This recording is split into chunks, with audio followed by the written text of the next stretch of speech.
Sejam bem-vindos. Eu não sei se vocês já procuraram alguma coisa sobre a minha pessoa, mas há 14 anos atrás eu fazia hipnose. Ficou eu e o Rogério Castilho. Hoje ele é um cara renomado também na hipnose e ele mora em Fortaleza. E a gente fazia H2, ele fazia humor e eu fazia hipnose. Então a gente ficou 6 meses em cartaz.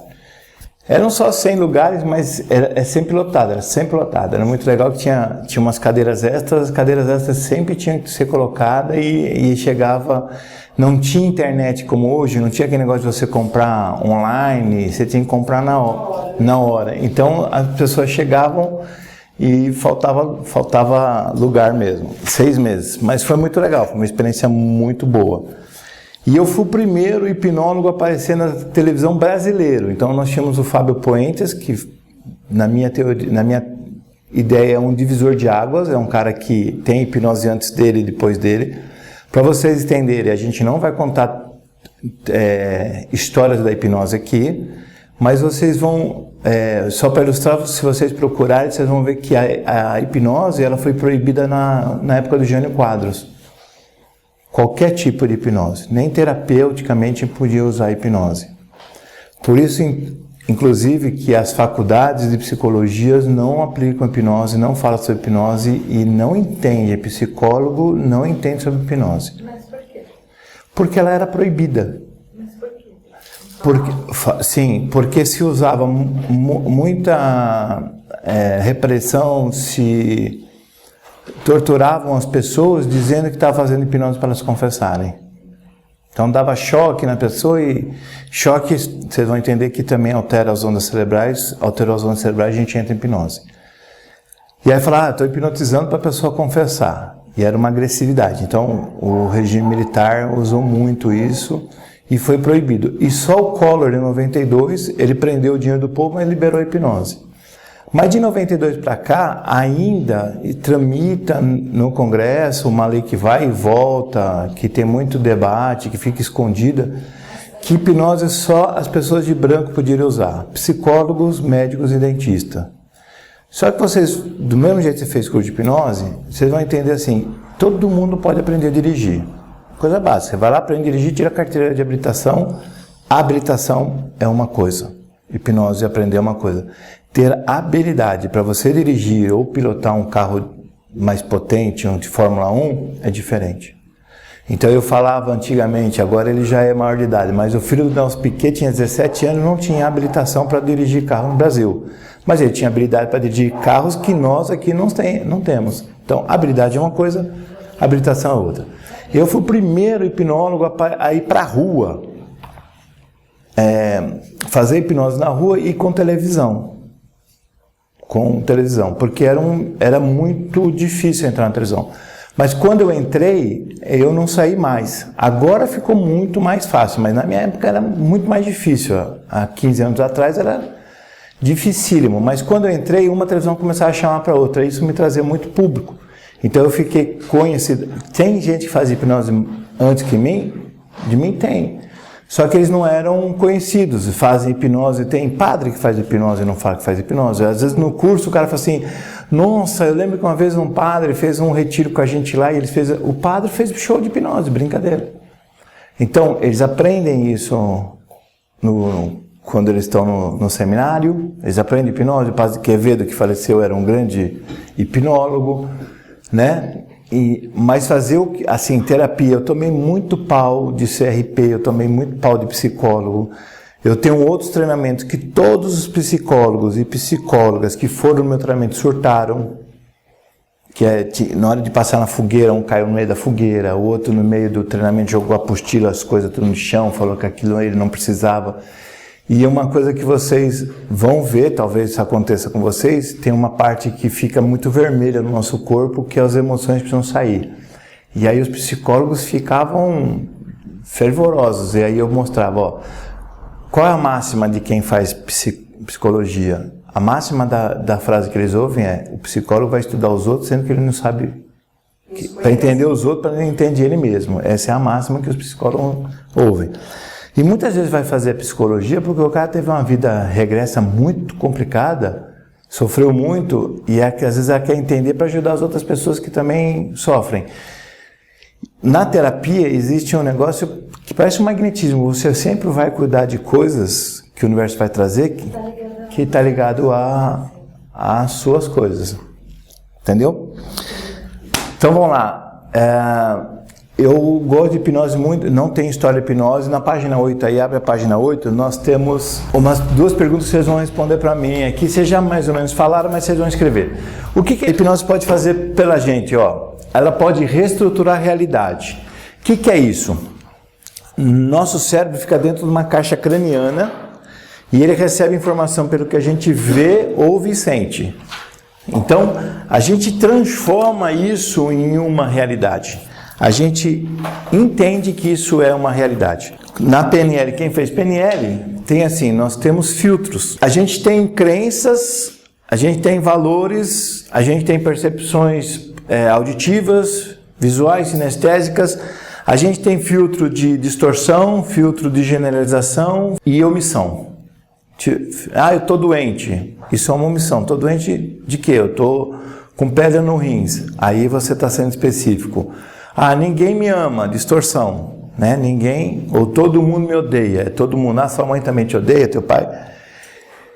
Então, quando a gente fala reestruturar a realidade, é mais ou menos assim, quer ver que legal?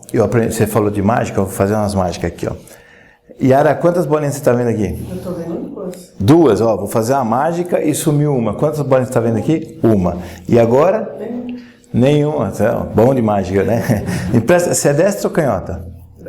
Ok, faz assim com o dedo, um dedo, fecha os olhos, relaxa o dedo, solta, isso. Bem, rapidinho, quantas bolinhas você sente aqui? Rápido. 2. 2 bolinhas, certo? 2, não é isso? Uhum. Isso, abre os olhos, quantas bolinhas tinha?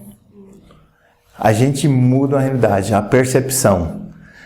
Quando eu mudei se vocês quiserem experimentar, que vocês já viram, fica com o consciente ativo. Mas se fizer assim direitinho no nariz, vocês vão sentir 2 narizes aí, tá?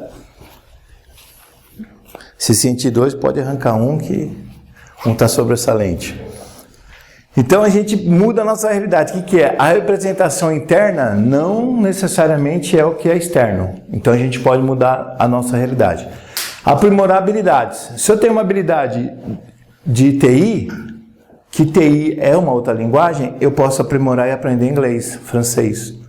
E neurologicamente, aprender a segunda língua é o mais difícil. Depois que você destrava de segunda língua, quando o cara fala assim, eu sou poliglota, eu não fico assustado. As pessoas falam, isso é poliglota, que é fácil. O mais difícil é você ser bilíngue. Se você é bilíngue, ser poliglota é fácil, porque você já destravou a mente, já está fácil do sistema entender. Então, no futebol, o que eu faço? Aprimorar a habilidade. Eu não vou pegar um cara cabeça de baga e transformar ele no Neymar. Mas ele tem uma habilidade que muitas vezes ele tem um processo emocional que impede ele de ser feliz, vocês vão perceber isso, a gente tem muito lixo no inconsciente. Tem gente que vai fazer hipnose, né, dona Júlia? E fala assim, não tenho mais nada para resolver. Não tenho. E aí faz a regressão, vai para um pipoco enorme. Isso é o consciente. Sabe o iceberg? É aquilo que você vê. O que você não vê é o que está no seu inconsciente, que pode estar um lixo lá. Eliminar hábitos e comportamento desejável. Todos nós temos um comportamento que a gente não gosta. Certo? Só um? Pelo menos um a gente tem, Peter. E aí assim, eu vou até explicar o que muitas vezes a gente tem que entender esse comportamento. E amanhã vai ter uma entrevista, que vocês vão fazer entrevista, vocês vão ver que legal que é. Na entrevista já começa a aparecer principalmente uma pergunta, por que você tem esse comportamento? O que você ganha por trás dele? Aí de cara você fala, nada. Eu roo unha e eu não ganho nada com isso. Hoje é feio. Só que quando você começou a roer unha, ela era imprescindível para você. Para vocês entenderem sobre comportamento, o que acontece na linha do tempo? Aqui você nasceu, linha do tempo, e aqui a data de hoje. Durante esse percurso, você não tinha, era um HD virgem, você não tinha experiência. Então, o que foram colocando de experiência, você foi entendendo. A sua mãe, com certeza, quem é mãe e pai hoje, sabe, você chega para o seu filho, não põe a mão aí, vai tomar choque. Eu posso falar palavrão? Que é essa de choque? Você só sabe quando você toma o choque. Gera uma experiência. Aí eu pergunto para vocês hoje, nós temos tomada 110 e 220. Qual vocês querem? Depende. Para tomar o choque. 110. 110. Quem quer? Quer 110? Tem gente que fala assim, não, eu não quero. Por quê? Porque eu sei que a experiência é negativa. Experiências negativas e positivas estão marcadas no nosso inconsciente, no nosso HD. O que vai acontecer? Quando eu penso, ouço ou sinto alguma coisa que me leva uma âncora sobre aquilo que eu passei, aquilo me assusta. Eu continuo com isso aqui guardado lá, tanto negativo quanto positivo. E o que a gente fala de habilidades, de aprimorar, de comportamento? Você às vezes tem um comportamento hoje que você carrega porque você foi marcado ali. E eu brinco, quem está morrendo afogado, jacaré é tronco. Você está no rio, Ana, morrendo afogado, passa um jacaré, você, opa! Depois você vai ver que é um jacaré. Mas ele para você era um tronco, é uma salvação. O que eu quero dizer? A melhor opção que você teve foi aquela. Por quê? Porque você não tinha recurso. Se você pegar você com 7 anos e hoje com mais de 20, de 30 anos, você tem outro recurso. Sim ou não? Você sabe dirigir hoje, você sabe lidar melhor com as suas emoções, você já teve outras representações, você pode voltar lá e dar a essa criança ferida a oportunidade dela ter um presente e ressignificar isso, entender que, se você entender basicamente isso, que tudo que você passou são base para você chegar até a data de hoje. Tem gente que faz terapia comigo e eu falo, minha mãe não me deu nada, não sei o quê. Ela falou, tua mãe te deu a vida. Se a tua mãe tivesse 1 milhão para te dar hoje, e a vida qual você preferia? Todo mundo escolhe a vida, porque se você tiver 1 milhão e não tiver vida, não adianta nada. Então você precisa ter a vida, que é o básico, para você entender isso. Então o nível de gratidão tem que ser diferente. Joia? Sobre comportamento, aprimorar relacionamentos. Por quê? Porque quando a gente tem mais recurso, a gente domina o sistema. Cada curso que a gente faz, a gente vai dominando alguma coisa, aprendendo alguma coisa. Ressignificando, reaprendendo, refazendo. E aí a gente começa a entender as outras pessoas. Eu tenho um treinamento chamado Líder, que é de 12 semanas, e lá tem 6 semanas para cuidar do eu interior e 6 semanas para cuidar da liderança externa. Todas as pessoas, não é generalização não, todas as pessoas colocam lá quando tem tarefa, eu quero, por exemplo, mudar minha mãe, meu marido, né, que meu marido se comporte diferente. E aí no treinamento você aprende que você vai pegar mais ferramentas e você vai começar a tratar o seu marido, a sua mãe, o seu companheiro, a sua esposa, com ferramentas diferentes. E aí a pessoa começa a mudar com você. Aí as pessoas falam assim, nossa, minha mulher mudou. Não mudou. Você teve mais ferramentas, você agiu diferente, que é aquela máxima. Se você faz as coisas do mesmo jeito, o seu resultado sempre vai ser o mesmo. Quando você muda, o universo muda. É por isso que muda.